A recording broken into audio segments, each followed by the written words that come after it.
Good morning, lovely YouTube people, how are you?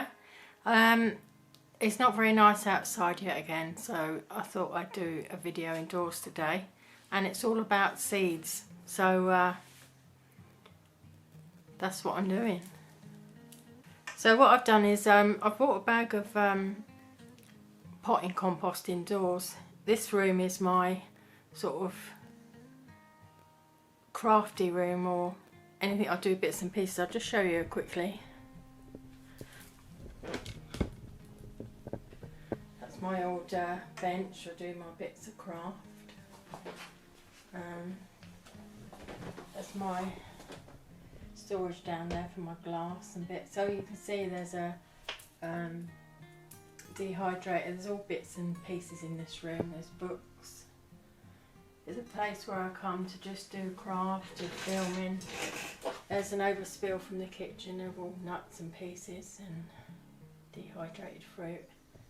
There's all my packing boxes. I'll show you outside. So many nettles. So this is a view from the room, so it's quite a nice view out there. Anyway, so what I've done is I went out yesterday, popped out and picked up a couple of, well, one actually, a couple of seeds, but this was one of them. And I can grow that indoors.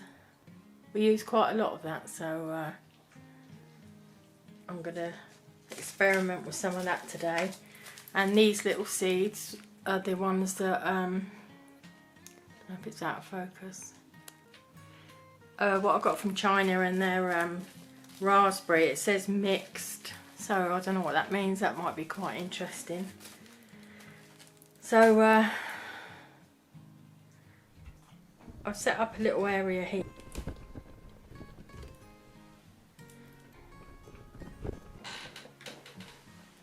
So what I've done is I've brought some of these trays in from the polytunnel. I've got quite a lot of these. I should have rinsed them out, but they'll be alright anyway. And also a bucket of, well, half a bucket. This is John Innes seed compost. So what I'm going to do is I'm going to obviously sow some seeds, but I'm going to use this setup, which is a grow light. You can adjust it at the side there. You can lower it down, and at the bottom I've got the that's originally underneath. There's usually a mat that soaks the water if you're just using the grow light on its own, but this is a gentle heat mat. So what I'm going to do is I'm going to sit those on there and see if I can germinate those raspberry seeds. So it would be interesting. So first of all, I'm going to put some soil in one of these little seed dishes. And it feels very light, and it feels quite sandy, the soil, but it'll be perfect for that. And the seeds are so tiny. Let me just move that way. That I'm going to use a pair of, so I'm going to make a little ridge in there. So this is only an experiment because I actually want to see if they grow. I know it's probably not, it's not the right time of the year, but if I can keep them warm and something to experiment with on a rainy day. It's all an experiment, isn't it? So these are tiny, so what I'm going to do is just get the packet like that and try, if I can, not to overdo it, but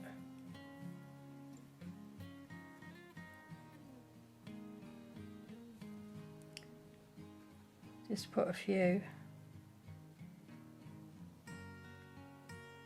Oh, I've done it a bit there.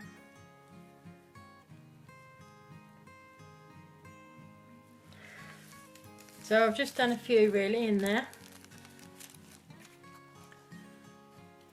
and I'm just going to cover that lightly with the compost that's already there.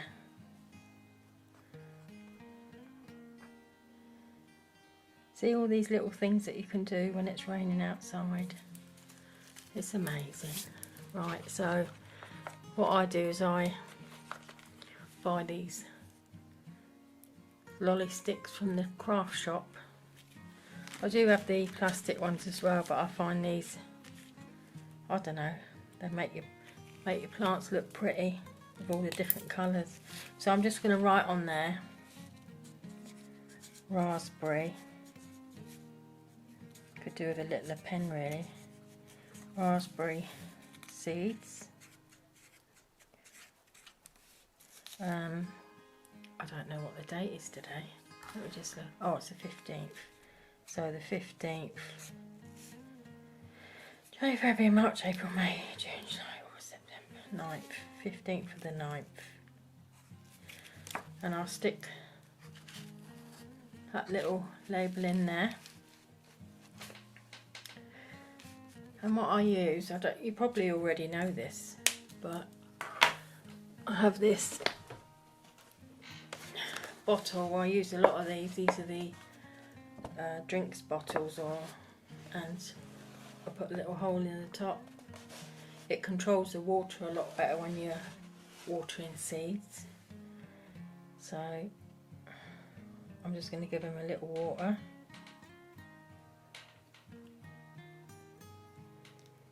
This little bottle. I've got loads of these in the polytunnel because when I do get going with the seeds in spring, get through quite a lot really.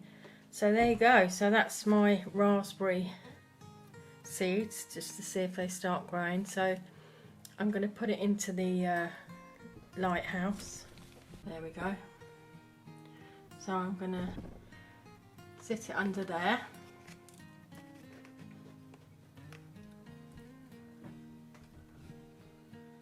And I'll probably adjust, you can adjust it at the side and lower it to what height you want. So I'll probably go down a bit more like that. And you can get these anywhere. What was this? Grow Light Garden, this is called, from Garland. And like I say, this heat pad just sends out a gentle heat, so that would be ideal.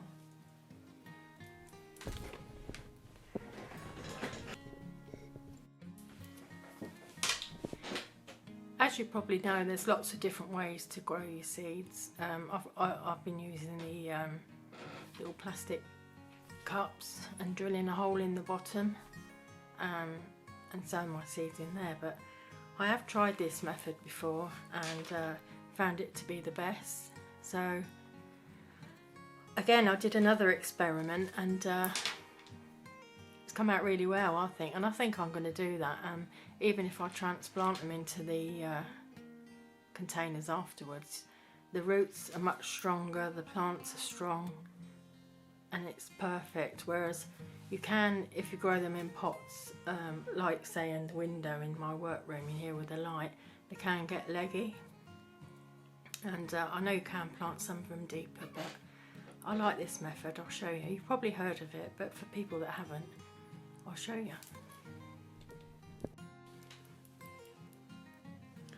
So this is the other method that I use. It's using hydrogen peroxide, and the most commonly used peroxide is 3%, but I only had 6%, so I used that. Now, hydrogen peroxide in high doses is obviously dangerous and all the rest, but in low doses it's really good in the garden. It's good for pest control, foliar spray for fungus, and for pre-treating seeds and things. It has an extra lot of oxygen in it, so it provides extra root growth, so that's really good. So I'd already, before I did the video, I already opened one to see if it had worked. So basically you have a sheet of kitchen roll, you put your seedlings on there, fold it over that way, then that way, then that way, and then I use a bottle like I showed you, like one of these with the little hole in the top. You just use a little drill, and I put a cap full of the hydrogen peroxide to a whole bottle like that, and so it's very diluted, and this is the results that I've been getting anyway. So like I said, I did open this one just to see. These are spring cabbage, and this is all an experiment. I want to cover them in fleece and see how I get on. It's later in the year, I know, but you can see those really germinated well. Let's get older one. Let's see.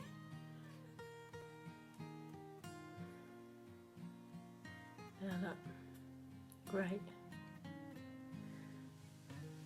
So that's that one. I'm going to sort that out in a minute, and what I should do with that. Actually, let's put it back in the bag, and I'll tomorrow take that outside, and I'm going to direct sow those in the bed and cover it with fleece, a double fleece, because we're getting later in the year, but I'm hoping that maybe I can protect them and nurture them and see what happens. There's lots of experiments. I like doing that just to find out for myself, really. Right, this is kale afro, and this is the one I want to directly put in the bed if it's taken. So let's have a look. This one's called afro. So you don't have to have it soaking so it's dripping wet. Of course, when you go to open it, it's all stuck together, but let's see if I can get to a bit where the seeds are.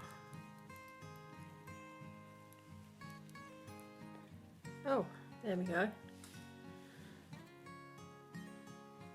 So they've germinated too, and they are very strong, I must admit, very strong. So I'm really pleased with that. So I think I should be using this method probably next year. I do have the little pots, but I could use them for other things, but definitely be germinating this way. So that's the kale. That one seems to have worked alright. And I should take these all outside because we're expecting a nicer day tomorrow, so I can put these in and cover them, because the nights are getting colder, darker earlier. These were all put in the bag on the 17th of August, so roughly a month, 4 weeks ago. And I'll be keeping all these seeds in the polytunnel. Now I can already see through there that there's a great big seedling. It's finding the edge. If I don't, I don't, because it's too picky. So let's do it that way. There we are. Wow, look how strong they are. Amazing, they're lupins. There's some still that haven't germinated, but what I should do is put them back in, and I shall plant up. Even there's a little second set of leaves on that one. Amazing. Great, I love it when it's a success. So let's put them a bit scruffy. Do the bag back up to keep them damp, and do that tomorrow. So it's a great way of doing it, and actually it takes up a lot less space. And what I did was I don't know if you can see, I put holes in them and hung them on a bit of wire right along. And just keep your eye on them that they don't dry out, but generally if you just do that once, that's enough for them to germinate. Let's have a look. I can see through, you can see through the thing that some have germinated. I'll just make a little gap. There we are. So what were these ones? Oh, these are comfrey. Now I've grown this really successfully this year. Little comfrey seeds. Very strong, so definitely worth it. The low percent hydrogen peroxide, and in fact, let's turn the camera. In In fact, even outside I had, what plant was it now? Passion flower, and it had been, let's take them off now, it had been partially eaten by snails. I can't see without them on. Anyway, it was partially eaten by snails, so it was a right mess, you know, all the plant leaves eaten and everything. So I took it in the polytunnel, and I gave it some of that hydrogen peroxide diluted, and it's amazing. It's really picked it up, so I believe in that. It's a really good thing. And also another tip, my gourds outside, I haven't done a garden tour yet, but I will do. The bottom leaves have got powdery mildew, so I'm going to use this.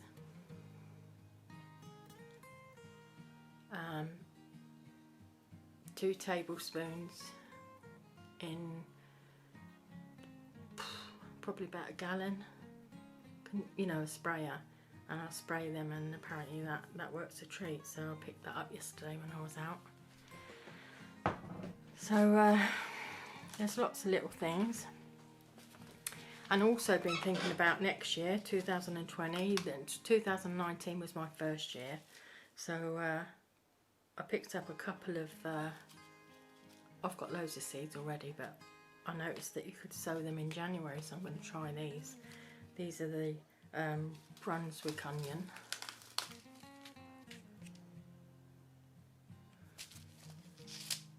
And that says sow indoors in January. So I'm going to be in this room, be like a mini greenhouse in here, I'm sure.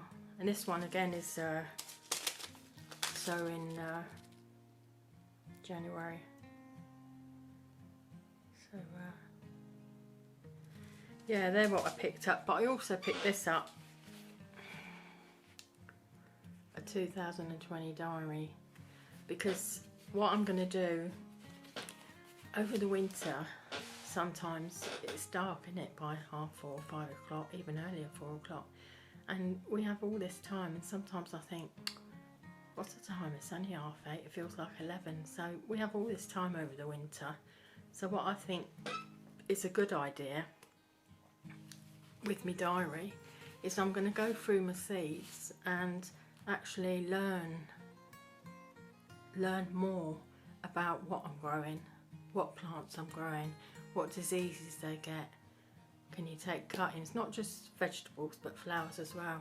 Can you take cuttings, what fertilise them, how often, you know, deheading on certain flowers brings on more flowers, what ones, how long do they last?